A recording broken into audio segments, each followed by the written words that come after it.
Audiovisual Clips.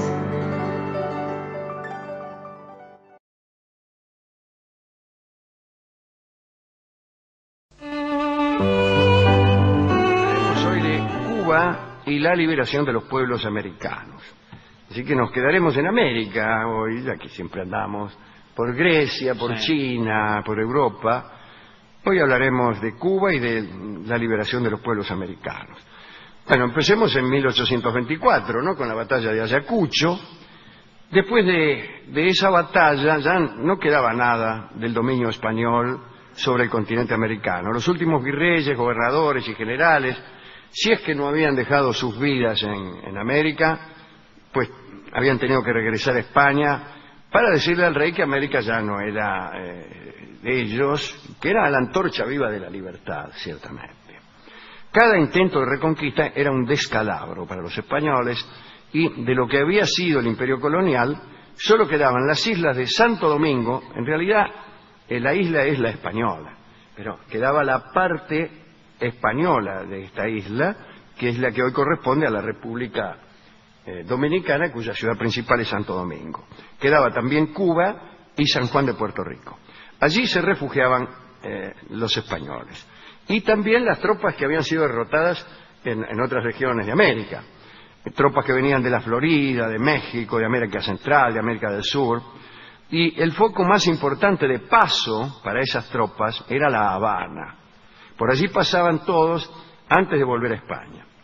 Pero en la isla no solo había soldados, sino también piratas, corsarios, filibusteros, vagabundos del mar, algunos nacidos en Inglaterra, otros en Francia, en Norteamérica, tipos que se ocultaban con sus navíos en las costas para asaltar a los barcos que pasaban cargados de tesoros o acaso de provisiones. Además, en Cuba había una importante población, sobre todo negra, que había sido esclavizada, y el resto eran cultivadores independientes de tabaco. Los cubanos no habían podido liberar su isla. Igualmente, ciertos hacendados de la isla miraban con terror la República Negra de Haití. Ahí estaba nuestro amigo Toussaint Louverture. Haití fue la primera nación latinoamericana que se independizó, y se estremecían estos hacendados pensando que cualquier día, ellos le llamaban esa bestia negra, así la llamaban ellos, despertaría en Cuba, ¿no? Vivían en la isla más de 400.000 negros, 300.000 de los cuales eran esclavos, como se ha dicho.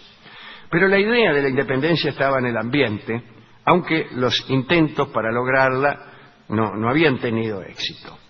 Hubo algunos que aspiraron a una incorporación de Cuba a los Estados Unidos, pero el presidente Monroe, el de la avenida, ¿no? Era adverso a esta idea. El de la doctrina. El de la doctrina Monroe, América para los americanos, contrapuesta a la cual estaba la doctrina Drago, la de Luis María Drago, América para el mundo, ¿no es cierto? Bueno, muy bien. Por el otro lado, Bolívar y los mexicanos andaban haciendo circular el cuento de que preparaban flotas para invadir Cuba, pero en verdad era una jugada política para encender en los isleños cierta esperanza.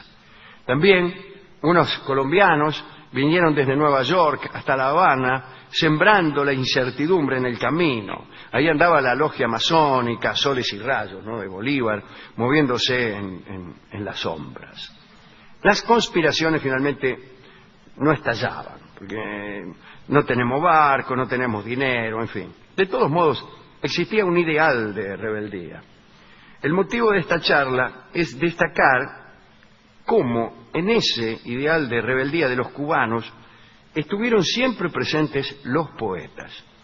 La independencia fue allí un ideal de poetas. Todos los cubanos que han soñado con la libertad han sido poetas, sin excepción. Cada 10 o 20 años hubo alguien que tomó a su cargo promover una conspiración, y siempre además fue un iluso que pagó su atrevimiento en el patíbulo. Desde Plácido hasta José Martí, Cuba es un símbolo de este destino en la historia de América, ¿no? Que está siempre llena de empresas fantásticas llevadas adelante por hombres de imaginación, ¿no? De esos hombres que cuando se disponen a hablar, más bien cantan. Plácido fue el primero en caer en 1844. Además de poeta, era de sangre negra. Al látigo le arrancaron la confesión de su delito y fue de los negros libres que murieron por buscar la libertad de los negros esclavos. Después vino Narciso López, que era un aventurero y también terminó su vida en el garrote. Más adelante Céspedes y Figueredo, los del Grito, ¿no? Que es como la primera fecha de la independencia cubana. Céspedes se lanzó a la lucha con un bastón de carey, de puño de oro. Era un abogado refinado, de alto linaje, que algunas veces escribía poemas amorosos, los sonetos de Bayamo, ¿no? Un día Céspedes se lanzó a la guerra y luchó durante 10 años, con tal violencia que 200.000 cadáveres quedaron como saldo de aquellas luchas. España prometió, después de los 10 años, una paz generosa, pero en realidad esta paz solo benefició a los españoles. Entonces, un día Céspedes montó para ir a enseñar a los niños de San Lorenzo. Había perdido el mando, quiero decir, sería mucho mejor. El manto probablemente también lo había perdido. Se refugió en los montes y hacía una especie de guerra de guerrillas. Llevaba siempre consigo un revólver de 6 tiros. Un día los españoles lo sorprendieron y dispararon contra él la fusilería. Y él se defendió en retirada por el filo de un barranco. Descargó uno a uno sus cartuchos y se reservó el último. Alguna vez había dicho: ruego a Dios que me dé valor para morir con la dignidad con que debe morir un cubano, aunque creo que ese caso no llegará, porque mi revólver tiene 6 balas, 5 para los españoles y 1 para mí. Pero no hubo tiempo de usar esa bala, porque Brígido Verdequia le atravesó el corazón y el cuerpo de Céspedes cayó por el barranco.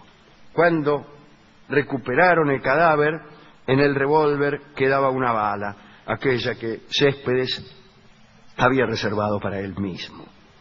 Perucho Figueredo era también, como Céspedes, rico y de alto linaje, y romántico.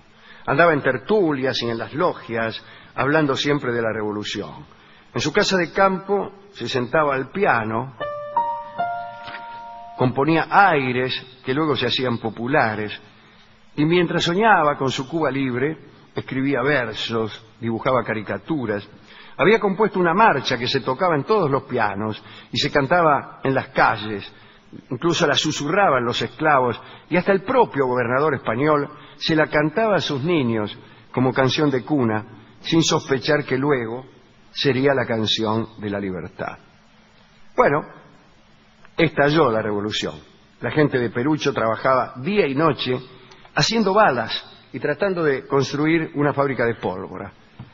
Perucho había creado también la división bayamesa, ¿no?, que se reunía en los patios de su hacienda, por la cual él se paseaba montado en su caballo y repartiendo, qué sé yo, la proclama guerrera, arengando a la gente.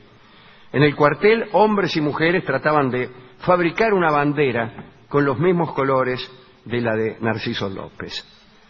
Perucho se había conseguido un paño azul que envolvía un retrato de su esposa y consultaba con un libro de banderas del mundo para buscar la combinación más adecuada. Hay que decir con respecto a esto de las banderas que hemos contado ya la forma curiosa en que a bordo de una nave se pensó la bandera colombiana. Un día lo vamos a recordar, y también debemos hablar de la influencia argentina en algunas banderas de Centroamérica.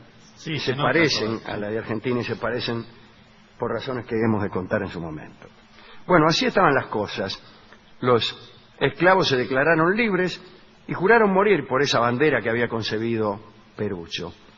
Pusieron cerco a Bayamo, hubo una matanza terrible, un triunfo rápido. Los cañones anunciaron la victoria. El pueblo le pidió a Perucho que le pusiera letra a la marcha. Y Figueredo improvisó: a las armas corred, bayameses, que la patria os contempla orgullosa. No temáis una muerte gloriosa, que morir por la patria es vivir. La guerra continuó. Perucho se enfermó y se retiró al campo con su criado. Se vio cercado por los españoles, se defendió hasta quemar los últimos cartuchos. Ya perdido, trató de suicidarse arrojándose con todo el peso de su cuerpo sobre la punta de su sable, como hizo el héroe Cuchulain, pero falló y lo atraparon vivo. Los juzgaron y lo ejecutaron al día siguiente. En la Florida, en Nueva York, en México, en Guatemala, en Bogotá, en Caracas, había hogares de inmigrantes cubanos que alimentaban la llama de la esperanza. Se había perdido la guerra contra los españoles, pero continuaba la intención de liberar a Cuba. En La Habana, en el teatro, un cómico dijo en una oportunidad, siguiendo el libreto del Perro Huevero, mire qué obra, ¿no? El Perro Huevero es extraordinario. Dijo: viva la tierra que produce la caña. Y desde el paraíso alguien gritó: viva Cuba. Los de la cazuela respondieron: viva España. Y empezaron entonces a volar las sillas, rompieron las butacas. Adivinen quién tuvo que garpar, ¿no? Bueno, hubo vidrios rotos, tiros, brigadas españolas que recorrieron las calles, encarcelaron a los estudiantes, a los borrachos, bueno, qué sé yo.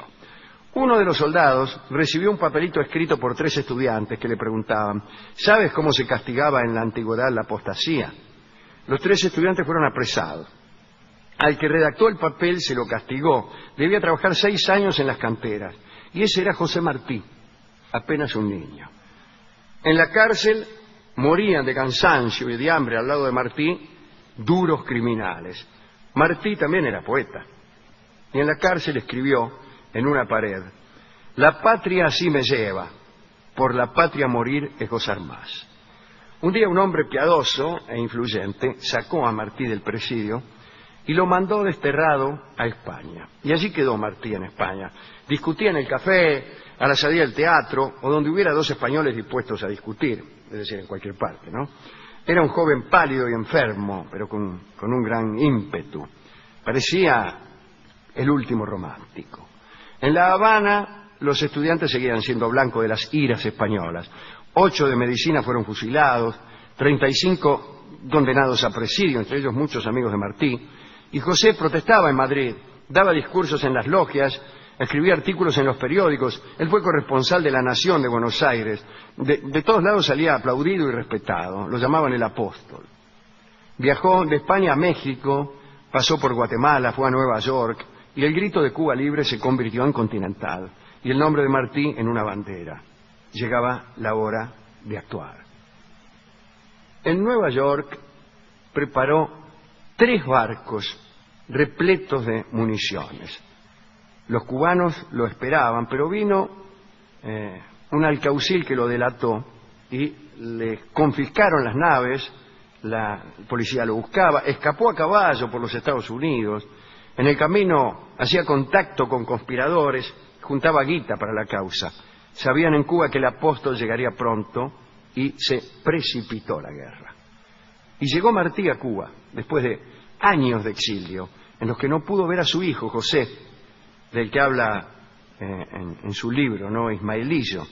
Ismael, porque como el Ismael de la Biblia fue un hijo desterrado, ¿no? Por eso Ismaelillo. Llegó en un barco frutero a Cuba y él quería estar al frente con los soldados. No hizo más que llegar al frente de batalla y lanzarse al galope frente a una brigada. Él quería ser el primero en poner el pecho frente al fusil enemigo. Y murió inmediatamente. Murió inmediatamente.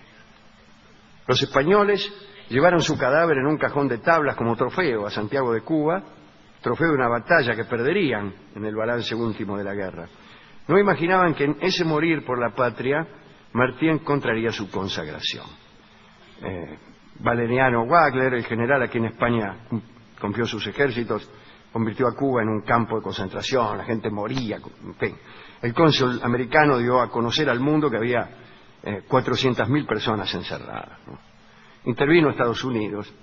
Finalmente España perdió Cuba, Puerto Rico y las Filipinas. De todos modos, Cuba no había ganado todavía la libertad, sino que tenía que luchar ahora contra otro.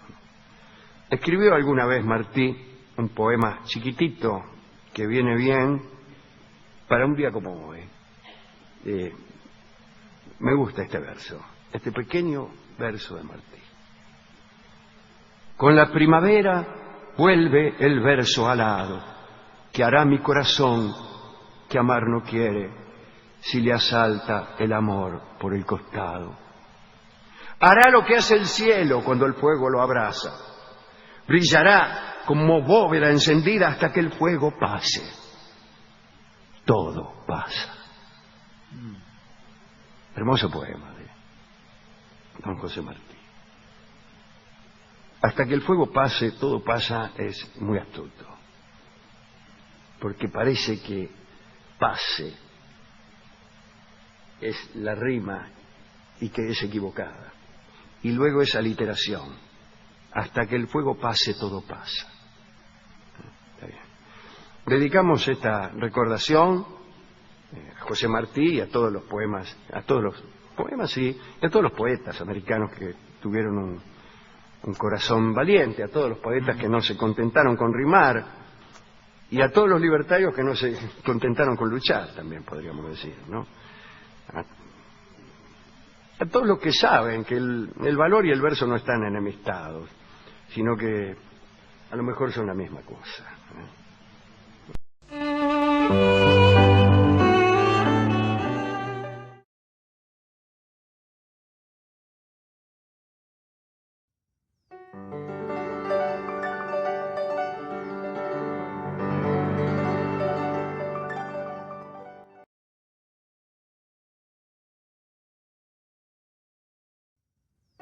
Gracias por ver y escuchar este video, y no olvides suscribirte para recibir las notificaciones de nuevos videos todas las semanas. Dale a me gusta si te gustó, y comparte en las redes sociales para que el canal siga creciendo, y trayéndote a los mejores exponentes de las artes audiovisuales.